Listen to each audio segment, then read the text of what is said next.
다 같이 사도신경으로 신앙 고백 드리겠습니다. 전능하사 천지를 만드신 하나님 아버지를 내가 믿사오며 그 외아들 우리 주 예수 그리스도를 믿사오니 이는 성령으로 잉태하사 동정녀 마리아에게 나시고 본디오 빌라도에게 고난을 받으사 십자가에 못 박혀 죽으시고 장사한 지 사흘 만에 죽은 자 가운데서 다시 살아나시며 하늘에 오르사 전능하신 하나님 우편에 앉아 계시다가 저리로서 산 자와 죽은 자를 심판하러 오시리라. 성령을 믿사오며 거룩한 공예와 성도가 서로 교통하는 것과 죄를 사하여 주시는 것과 몸이 다시 사는 것과 영원히 사는 것을 믿사옵나이다. 아멘. 오늘 우리에게 주신 하나님의 말씀은 구약성경 전도서 1장 16절에서 18절까지 말씀입니다.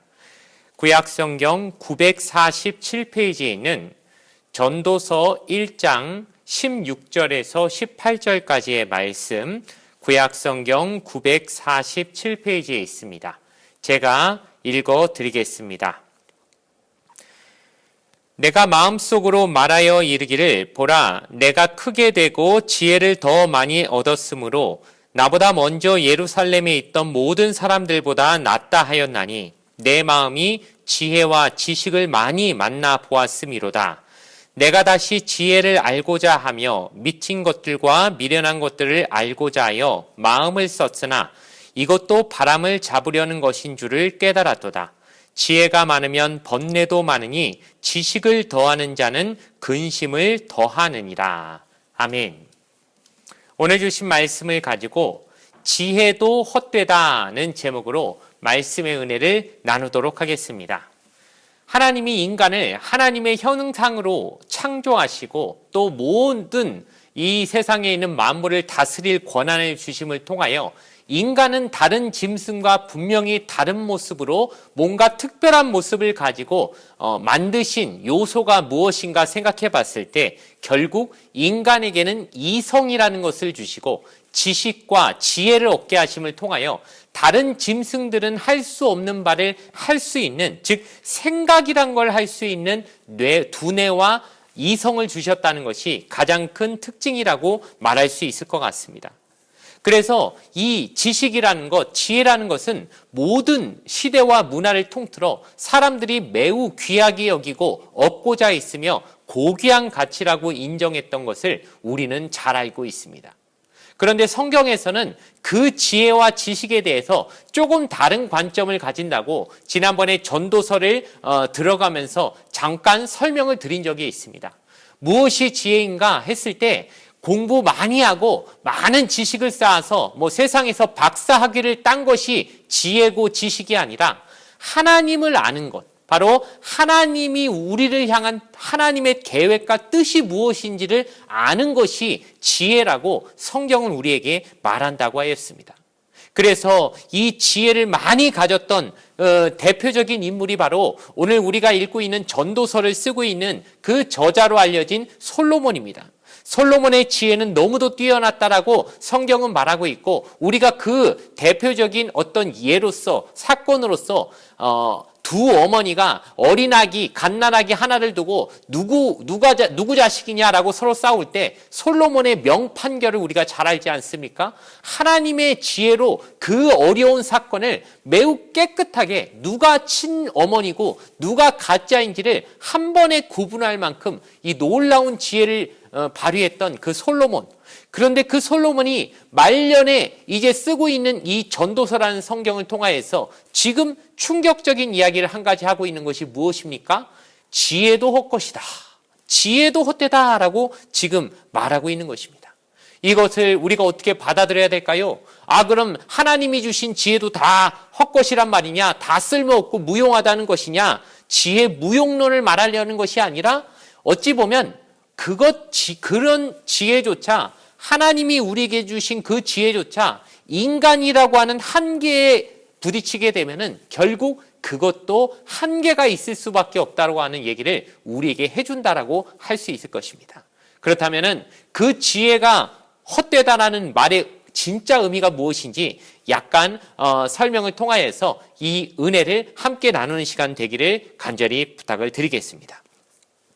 왜 지혜가 헛되냐고 말했을 때 바로 이 지혜라는 것이 인간들은 최고의 것, 바로 이 지혜만 있으면은 못 해낼 것이 없는 것처럼 요즘 어떤 과학시대, 문명시대에는 마치 성경보다 이 세상의 과학과 지식이 훨씬 높은 위치에 있는 것처럼 우리가 생각하고 그것을 더 믿고 그것을 더 의지하는 것이 솔직한 우리의 현대인의 모습 아닙니까?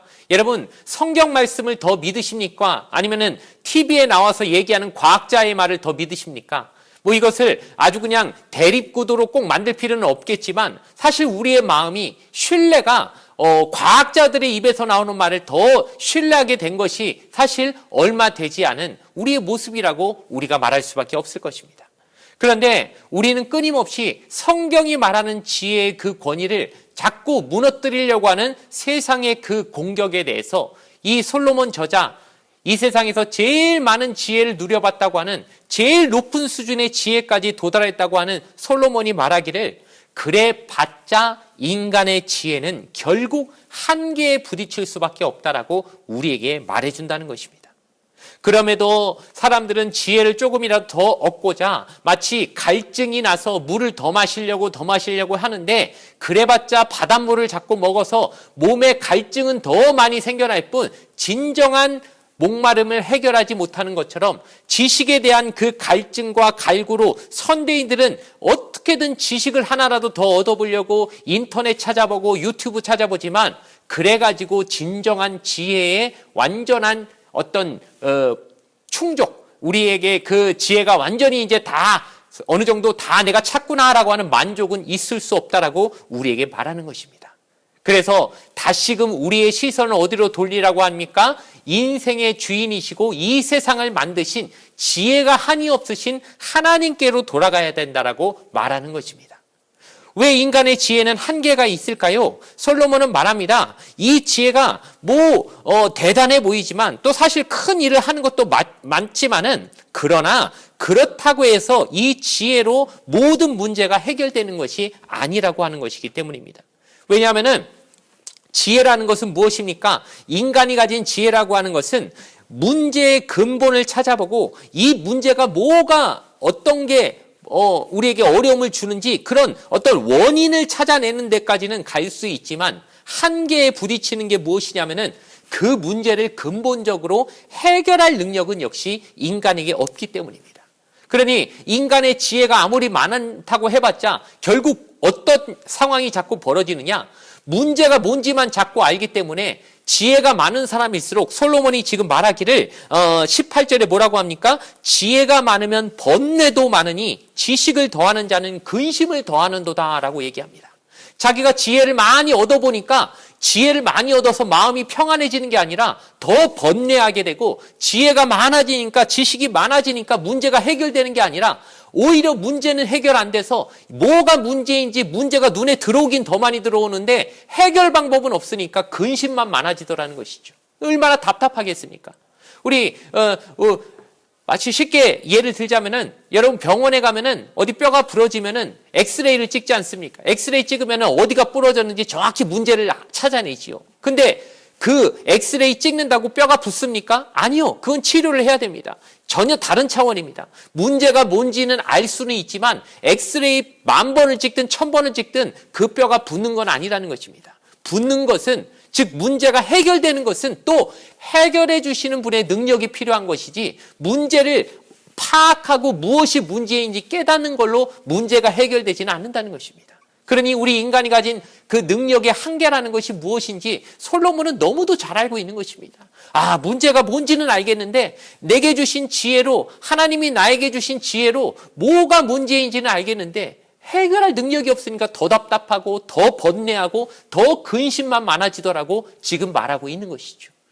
여러분 지금 인간이 부닥들인 문제들이 얼마나 많습니까? 대표적인 것이 바로 이 지구가 점점 뜨거워지고 있는 지구온난화 문제이지 않습니까? 이산화탄소가 자꾸 배출이 되고 온실가스가 자꾸 생겨나서 지구의 온도가 자꾸 올라간다고, 그래서 나라들이 점점 그 해수면이 올라가서 섬나라들이 물에 잠길 위기에 있다고 우리가 다 같이 걱정하지만 걱정만 할 뿐이지 어떻게 해결해야 될지 아직 답이 없으니까 걱정과 근심은 많아지지만 이 지식과 지혜가 우리의 마음을 편안하게 오히려 해주지 못하더라는 것입니다. 그러니 바로 우리가 다시금 되돌아가야 될 곳은 어디입니까? 우리의 문제를 해결해 주실 분 하나님께로 돌아가야 된다는 것입니다. 그래서 성경 잠언이 말하기를 야훼를 경외하는 것이 지혜의 근본이고 거룩하신 자 그분을 아는 것이 명철이라고 말하는 그 이유를 우리는 분명히 알 수 있는 것입니다. 지혜의 목표가, 지혜의 근본이 어디에 있는지 하나님께로 다시 돌아가야 된다고 하는 이 부분을 꼭 기억하시는 저와 여러분이 되어지길 바랍니다. 우리는 지혜를 잘못 사용할 때가 많습니다. 하나님이 우리에게 지혜를 주신다면, 솔로몬처럼 특별히 어여삐 여기셔서 누군가에게 지혜를 주신다면 그것은 그 지혜를 가지고 하나님을 경외하고 하나님께 영광 돌리라고 하는 것인데, 우린 자꾸 지혜를 주면 그 지혜 가지고 내 힘을 부려보려고 하고 권력을 만들려고 하고 남을 다스리는 어떤 위에 서는 어떤 위치, 남보다 더 높은 데 서는 위치로서 자기를 높이려고 자기 유익을 위해 쓰려고 할 때가 많다는 것입니다. 솔로몬도 그 문제에 있어서는 별로 다를 게 없었습니다. 솔로몬이 왕으로서 나라를 통치하는 데 있어서 자기가 가진 지혜를 자기의 이름을 높이는데, 자기 이름 세상에 떨치는 데 더 많이 썼다는 것, 우린 부인할 수 없는 사실인 것입니다. 그래서 솔로몬이 그 지혜를 가지고 물론 하나님의 성전도 짓고 또 여러 가지 많은 좋은 일도 했겠지만, 그러나 자기 이름을 사람들에게, 주변 나라들에게 막 떨침을 통하여 그 이름을 드러내고 그걸로 조공을 받고 자기를 높이려고 했던 부분들이 많았음을 나중에 하나님으로부터 많은 책망과 또 이스라엘이 결국 반으로 쪼개지게 되는 어떤 근본적인 원인으로 그것이 작용하게 되었다는 것을 우리가 생각하면서, 우리는 하나님이 주시는 지혜의 그 목적을 분명히 하며, 목적을 나의 유익, 내 이름 높이는 데 쓰려고 하는 그 생각을 애저녁에 버림을 통하여서 하나님이 주신 지혜의 그 사용을 하나님을 위해, 하나님 나라를 위해 온전히 써야 된다고 하는 그 중요한 사실을 잊지 않고 살아가시는 저와 여러분 되기를 간절히 부탁을 드리겠습니다. 이제 말씀의 결론을 내리려고 합니다. 결국 지혜나 지식이 헛되다라고 말한 솔로몬의 말은 필요 없다는 말을 하려는 것이 아니라, 그럼에도 우리 인간이 하나님의 형상으로서 이 땅을 잘 다스리려면 하나님이 주시는 지혜와 지식을 잘 활용해야 되는 것은 여전히 맞는 말입니다. 그러나 그것이 절대화돼서 지혜와 지식만 있으면 이 세상의 모든 문제를 우리 인간들이 다 해결할 수 있는 것처럼 그냥 말도 안 되는 오만을 부리다가 보면은 지혜와 지식으로는 아무것도 할 수 있는, 해결할 수 있는 능력이 없다는 사실에 부딪혀서 지혜의 한계를 뼈저리게 느끼게 되고 맛보게 될 것이라는, 바로 지혜의 가장 높은 수준에 올랐던 그 솔로몬의 이야기를 우리는 귀담아 들어야 될 것입니다.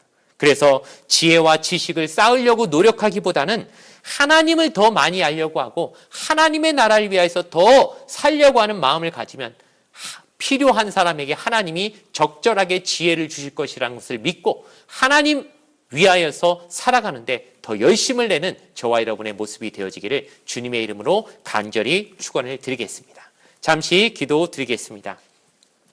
좋으신 아버지 하나님 감사합니다.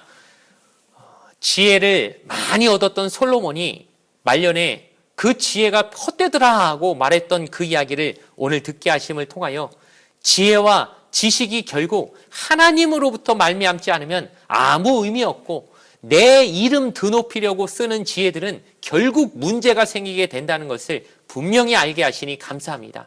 이제 우리는 하나님으로부터 얻는 지혜를 간절히 사모하며 그 지혜를 통하여 내 유익이 아니라 하나님 나라를 위하여서 선하게 잘 사용하겠다라고 하나님 앞에 굳건히 그 마음을 먼저 먹음을 통하여 하나님으로부터 지혜를 얻어 우리에게 맡겨진 사명을 충실히 잘 감당해내는 귀한 하나님의 사람들로 살게 하여 주시옵소서. 감사를 드리며 거룩하신 예수님의 이름으로 간절히 기도드렸사옵나이다. 아멘. 주기도문으로서 예배를 모두 마치겠습니다. 하늘에 계신 우리 아버지여, 이름이 거룩히 여김을 받으시오며 나라가 임하시오며 뜻이 하늘에서 이루어진 것 같이 땅에서도 이루어지이다.